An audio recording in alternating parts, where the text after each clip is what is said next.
Hello friends, welcome back. हम लोग याद होगा हम लोग इलेक्ट्रॉनिक्स का सीरीज़ अपना स्टार्ट किए थे और ये बीटेक का सिलेबस है हमारे पास। BTech mechanical BTech third semester का ये सिलेबस है और इस सब्जेक्ट का टोटल 4 क्रेडिट्स है। तो ये क्रेडिट्स बहुत इंपॉर्टेंट होता है हमारा CGPA बनाने में, ये बात आप ध्यान रखिएगा। तो अभी हम लोग याद होगा हम अपना फर्स्ट चैप्टर स्टार्ट किए थे, मॉड्यूल फर्स्ट। इसमें क्या है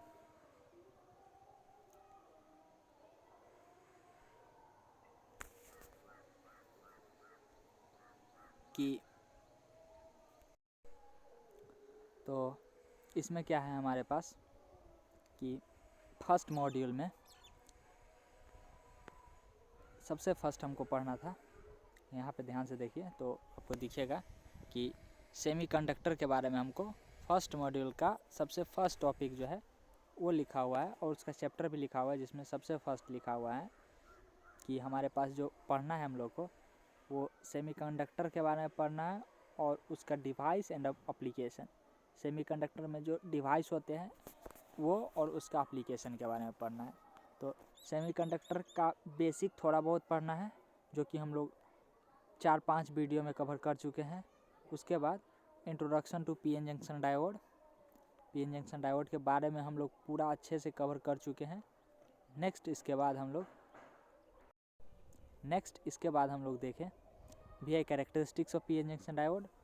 उसके बाद जैसे ही हमारा पीएन जंक्शन डायोड ख़त्म होगा, अभी जैसा कि पीएन जंक्शन डायोड पे मैं एक लेक्चर और दूंगा, जैसे यही लास्ट लेक्चर होगा पीएन जंक्शन डायोड का, तो मैं इसको थोड़ा सा डिस्कस कर दे रहा हूँ। तो इसके बाद तुरंत बाद हम जैसे ही पीएन जंक्शन डायोड हमारा कंप्लीट होता है तो इसके तुरंत बाद हम लोग रेक्टिफायर्स में जाएंगे। जैसे half wave and full wave rectifier पढ़ना है, उसके बाद फिल्टर पढ़ेंगे, उसके बाद जीनर डायोड पढ़ेंगे। जीनर डायोड कुछ भी नहीं है, PN junction diode reversed bytes condition में जीनर डायोड कहलाता है। जीनर डायोड का VI कैरेक्टरिस्टिक्स और पीएन जंक्शन डायोड का रिवर्स्ड बाइट्स में भी कैरेक्टरिस्टिक्स जो होता है VI कैरेक्टरिस्टिक्स दोनों सेम होता है। जीनर डायोड वोल्टेज रेगुलेशन के लिए कैसे यूज़ करते हैं वो पढ़ेंगे हम लोग। उसके बाद हम लोग रेगुलेटेड पावर सप्लाई के बारे में थोड़ा सा बेसिक जानेंगे। नेक्स्ट हम लोग एक IC के बारे में पढ़ेंगे, IC 78XX series and IC 79XX series के बारे में। फिर हम लोग BJT बाइपोलर जंक्शन ट्रांजिस्टर के बारे में पढ़ेंगे। बाइपोलर जंक्शन ट्रांजिस्टर जो होता है उसको 3 तरीके से हम लोग यूज़ करते हैं, common emitter, common collector and common base, उसको हम लोग पढ़ेंगे। और जनरली हम लोग कॉमन कलेक्टर और कॉमन इमीटर के जो BJT होता है उसको हम लोग ज़्यादा यूज़ करते हैं, तो उसको हम लोग पढ़ेंगे। फिर और BJT कॉमन इमीटर एम्पलीफायर के बारे में पढ़ेंगे। फिर फ्रीक्वेंसी रिस्पॉन्स एंड बैंडविड्थ के बारे में पढ़ेंगे और ये हमारा फर्स्ट मॉड्यूल कंप्लीट हो जाएगा। नेक्स्ट हम लोग ऑपरेशनल एम्पलीफायर पढ़ेंगे। तो आई होप आपको समझ में फर्स्ट मॉड्यूल आया होगा। इसके बाद हम लोग अपना वीडियो स्टार्ट करते हैं। देन आई होप आपको याद होगा हम लोग पीएन जंक्शन डायोड का VI characteristics, practical VI characteristics cover कर चुके थे। अभी हम लोग आगे बढ़ते हैं और हम लोग अपना नेक्स्ट टॉपिक को डिस्कस करते हैं। हमारा नेक्स्ट टॉपिक जो है, जो हमारे पास डायोड है, पीएन जंक्शन डायोड है, उसके अंदर से जो करंट फ्लो होगा, जैसे अगर मैं एक पीएन जंक्शन डायोड बनाऊँ यहाँ पे, तो ये रहा हमारा एक पीएन जंक्शन डायोड। तो पीएन जंक्शन डायोड के अंदर से जो करंट फ्लो होगा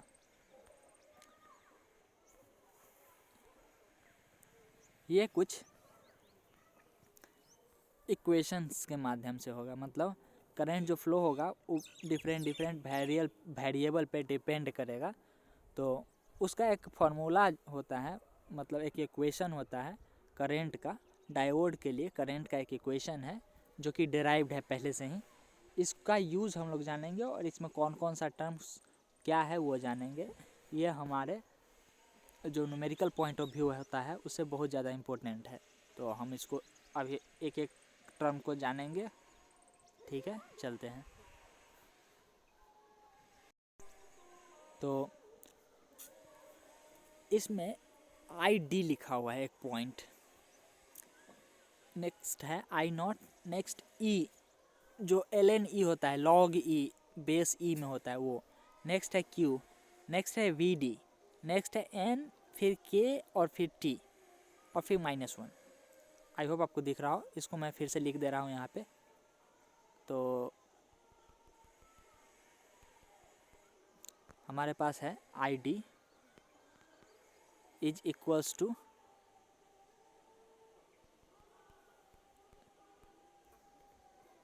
आई D is equals to I not है हमारे पास। नेक्स्ट है e to the power e V D. यहाँ पे अच्छे से लिख नहीं पा रहा हूँ मैं, तो यहाँ पे लिखा हुआ है, इसको आपको दिख रहा होगा, मैं बता दे रहा हूँ, ध्यान से देखिए। यहाँ पे जो है इक्वेशन हमारे पास वो है I D is equals to I not e to the power q into V D, फिर divided by N K T, और नीचे माइनस में ई के साथ -1 है। हम एक एक टर्म को जानते हैं कौन कौन सा टर्म कौन है।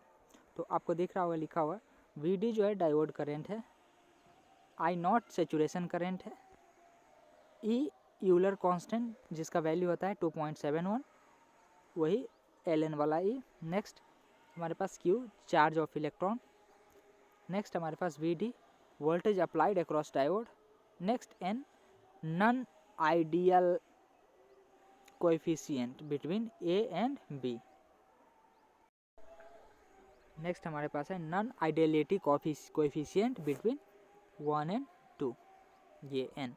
नेक्स्ट है के जिसको हम लोग बोल्ट्जमैन कांस्टेंट बोलते हैं, इसका वैल्यू होता है 1.38 इंटू 10⁻23। नेक्स्ट हमारे पास है टी टेम्परेचर, एब्सोल्यूट टेम्परेचर, जो जंक्शन का टेम्परेचर है वो टेम्परेचर एब्सोल्यूट में केल्विन में हम लोग रखेंगे वहाँ पे। तो अब क्या है हमारे पास, नेक्स्ट है इस इक्वेशन का अप्लीकेशन जब हम लोग करेंगे तो हमारे पास नेक्स्ट है कुछ पॉइंट्स, जिसमें फर्स्ट पॉइंट्स है variation of temperature, variation of reverse saturation current with temperature, कि जो हमारे पास करंट होता है रिवर्स करंट सैचुरेशन करंट और टेम्परेचर, उसके बीच क्या रिलेशन होता है, कैसे कैसे वो दो लोग वेरी करते हैं। तो ये जो इक्वेशन है ये गवर्न करता है इसको, ये जो हमारे पास है ये, मतलब ये इक्वेशन से गवर्न होता है ये कि रिवर्स सैचुरेशन करंट जो है वो टेम्परेचर के साथ कैसे वेरी करता है। जो यहाँ पे आई नॉट यहाँ पे जो लिखा हुआ था ऊपर में, यही सेम आई नॉट यहाँ पे नीचे में भी है। तो हम लोग आई नॉट एक पॉइंट और दूसरा पॉइंट 2 पॉइंट के लिए है। तो यहाँ पे हमारे पास वेरिएशन कैसे कैसे होता है उसको देखते हैं। तो ध्यान से देखिए, अगर इस इक्वेशन में हम T1 और T2 के जगह 10 डिग्री का टेम्परेचर डिफरेंस लाए तो क्या होगा, मतलब आई नॉट 2 इज इक्वल्स टू, इसको मैं थोड़ा सा और जूम करता हूँ, ध्यान से देखिएगा। आई नॉट के जगह सेम आई नॉट रहने दीजिए, आई नॉट 2, आई नॉट 1 के जगह आई नॉट 1 रहने दीजिए। अब 2 to the power T2 minus T1 के जगह अगर 10 आ जाए और डिवाइडेड बाई भी 10 है तो क्या होगा, ये दोनों कैंसिल आउट, 1 हो जाएगा, और हमारे पास फाइनली जो बचेगा वो बचेगा ऐसे, I nought 2 is equals to 2 times of I nought 1, यही बचेगा। तो इसी को हम लोग लैंग्वेज में लिख दिए हैं कि आई नॉट जो होता है, ये जो दिख रहा है आपको, doubled in 10 degree rise in temperature, मतलब अगर हम डायोड का टेम्परेचर 10 डिग्री बढ़ाते हैं तो आई नॉट का वैल्यू डबल हो जाता है, जितना होगा पहले उससे डबल हो जाता है, जितना भी सैचुरेशन रिवर्स सैचुरेशन करंट होगा पहले उससे डबल हो जाएगा। और कब डबल होगा, जब जो हमारा करंट, जब हमारा टेम्परेचर होता है जंक्शन टेम्परेचर, उसका वैल्यू अगर हम 10 डिग्री बढ़ा दें तो। लेकिन अगर आई नॉट इंक्रीज 7% करेगा, आई नॉट जो है 7% इंक्रीज करेगा 1 डिग्री राइज इन टेम्परेचर में। लिखा हुआ है आई नॉट इंक्रीजेज बाय 7% पर डिग्री राइज इन टेम्परेचर, पर degree Celsius rise in temperature. तो ये 2 पॉइंट जो है इम्पोर्टेंट है, डायरेक्ट क्वेश्चन पूछा जा सकता है इस पर कि आई नॉट जो होता है रिवर्स सेचुरेशन करंट, वो 1 डिग्री सेल्सियस टेम्परेचर बढ़ाने पे कितना बढ़ता है, तो 7% उसका आंसर है। और इस पे अगर हम 1 डिग्री सेल्सियस टेम्परेचर बढ़ाए और इसको कैलकुलेट करें तो अप्रॉक्स 7% ही आएगा। लेकिन जैसे ही 10 डिग्री टेम्परेचर सेल्सियस टेम्परेचर बढ़ेगा, राइज होगा, वैसे ही क्या होगा, ये आई नॉट जो है डबल हो जाएगा। आई होप आपको समझ में आया हो। अब हम लोग कुछ क्वेश्चंस करते हैं, कुछ क्या 1-2 क्वेश्चन है वो करते हैं जो लिखा हुआ है यहाँ पे। हमारे पास एक क्वेश्चन है, the reverse saturation current for silicon diode is 5 nano ampere for 10 degree Celsius condition, find the value of saturation current for 50 degree Celsius temperature. तो हमारे पास सारा वैल्यू दिया हुआ है और हम लोग पीछे अभी जस्ट फार्मूला पढ़े हैं, I nought 2 is equals to I nought 1 into 2 to the power T2 minus T1 into T2 minus T1 divided by 10। तो सारा वैल्यू को अगर हम पुट करें तो हमारे पास आंसर जो निकल के आएगा वो आई नॉट 2 80 नैनो एम्पियर आएगा। तो ये हमारे पास एक छोटा सा क्वेश्चन रहा जो कि वैल्यू पोटिंग पे ही था। अगर हमको फार्मूला याद है तो डायरेक्ट क्वेश्चन को हम लोग बना सकते हैं। नेक्स्ट हमारे पास एक नेक्स्ट टॉपिक है, छोटा सा topic, diode voltage relation with temperature. अभी हम लोग देखें कि रिवर्स सेचुरेशन करंट जो है टेम्परेचर से कैसे वेरी करता है। अभी हम लोग देखेंगे कि डायोड का वोल्टेज और टेम्परेचर का रिलेशन क्या होता है। तो डायोड का जो वोल्टेज टेम्परेचर रिलेशन होता है वो होता है VDV DVD divided by DT is equals to minus of 2.5 milli volt पर डिग्री सेल्सियस। इसका मतलब है यहाँ पे लिखा हुआ है डायोड वोल्टेज या cut in voltage decreases on increasing temperature. मतलब जो हमारे पास ये हमारे पास पी एन जंक्शन डायोड होता था और यहाँ पे जो डिप्लीशन विड्थ को ख़त्म करने तक के लिए जो हमारे पास वोल्टेज लगता था उसी को हम लोग कट इन वोल्टेज बोलते थे, याद होगा, और इसी को हम लोग डायोड वोल्टेज बोलते हैं। तो क्या होता है 1 डिग्री सेल्सियस अगर हम टेम्परेचर बढ़ाते हैं, अगर हम लोग 1 डिग्री सेल्सियस टेम्परेचर बढ़ाएंगे तो जो डायोड वोल्टेज होता है, डायोड वोल्टेज का जो रिवर्स डायोड वोल्टेज जो होता है कट इन वोल्टेज, वो माइनस में 2.5 मिली वोल्ट जाएगा, मतलब घट जाएगा। और सही भी है, टेम्परेचर बढ़ाएंगे तो हमारे पास नंबर ऑफ फ्री इलेक्ट्रॉन्स पहले से ही ज़्यादा होंगे, तो वहाँ पे हमारे पास डिप्लीशन विड्थ को कम्प्लीटली वैनिश करने के लिए कम ही अमाउंट में VD लगना चाहिए। आई होप आपको समझ में आया हो। इस पे भी एक क्वेश्चन है कि the cut in voltage for silicon diode is 0.7 volt. ये बात हमको पता है 10 डिग्री सेल्सियस पे। तो find the cut in voltage for 110 degree Celsius. तो हम लोग ध्यान से समझिएगा, हम लोग DVD को कैसे लिखते हैं, V2 minus V, VD2 minus VD1 ऐसे लिखेंगे। तो यहाँ पे V2 डायरेक्ट लिखा हूँ मैं, यहाँ पे VD2 होगा और VD माइन। और DT को कैसे लिखते हैं हम लोग, DT मतलब चेंज, DVD और DT क्या बताता है, चेंज बता रहा है। तो T2 माइनस T1 इसकी जगह लिख सकते हैं। और इसको जब हम लोग फाइनली लिखेंगे तो यहाँ पे हमारे पास इसके बदले हम लोग ये लिख सकते हैं और इसके बदले ये लिख सकते हैं।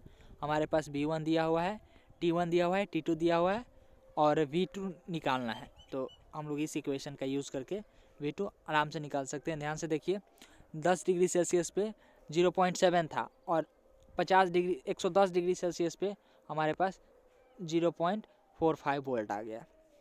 तो ये रहा हमारे पास 3 मेन फार्मूले जिस पे हम लोग पी एन जंक्शन डायोड का क्वेश्चन को बनाएंगे। अभी हमारे पास एक वैल्यू है VK का, नी वोल्टेज का। ये एक्सपेरिमेंटल वैल्यू है, इसको हम लोग को याद रखना है और मैं बहुत जगह पे इसको बोल भी चुका हूँ, तो आई होप आपको याद ही होगा। जर्मेनियम के लिए 0.3 वोल्ट, सिलिकॉन के लिए 0.7 वोल्ट एंड गैलियम आर्सेनाइड के लिए 1 वोल्ट। इसको हम लोग बोलते हैं फॉरवर्ड वोल्टेज ड्रॉप या कट इन वोल्टेज और या नी वोल्टेज, तीनों नाम है। Forward voltage drop, cut in voltage या नी वोल्टेज। अब जो है पीएन जंक्शन डायोड का एप्लीकेशन कहाँ का है उसको हम लोग थोड़ा सा देखते हैं। इसका एप्लीकेशन जो होता है रेक्टिफायर्स में होता है, क्लिप पर किसी भी सिग्नल को कट करने के लिए, क्लैम्प पर किसी भी सिग्नल का लेवल शिफ्ट करने के लिए, और भी बहुत जगह होता है। और हम लोग पीएन जंक्शन डायोड का एप्लीकेशन हम लोग एक जगह और देखेंगे जिसका नाम है जीनर डायोड। जीनर डायोड में भी हम लोग पीएन जंक्शन डायोड का ही एप्लीकेशन देखेंगे और रेक्टिफायर में भी देखेंगे। तो ये रहा हमारा पूरा का पूरा पीएन जंक्शन डायोड का सीरीज़। ये आई थिंक 7वां लेक्चर है। ये जो अभी मैं लेक्चर ले रहा हूँ ये वीडियो हमारे पीएन जंक्शन डायोड के लिए 7वां है। इससे पहले पीएन जंक्शन डायोड पे मैं 6 और वीडियो बना चुका हूँ। तो प्लीज़ सबसे पहले एक एक करके सीरियली वाइज जाके आप देखें और उसके बाद ही ये लास्ट वीडियो देखें। आपको आई होप अगर आप शुरू से देखते हैं तो आपको एक भी परेशानी, एक भी प्रॉब्लम नहीं होगा, ये मेरा गारंटी है। लेकिन अगर बीच में डायरेक्ट पीएन जंक्शन डायोड का भी एक कैरेक्टरिस्टिक्स आप देखना स्टार्ट कर देंगे तो थोड़ा सा प्रॉब्लम हो सकता है। तो मैं तो यही सजेस्ट करूँगा कि शुरू से जाके उसको देखें आप, तो सारा चीज़ आपको क्लियर होगा। और ये रहा हमारे पास पीएन जंक्शन डायोड का पूरा सीरीज़। और इसके बाद हम लोग स्टार्ट करेंगे हमारा रेक्टिफायर्स। Thank you.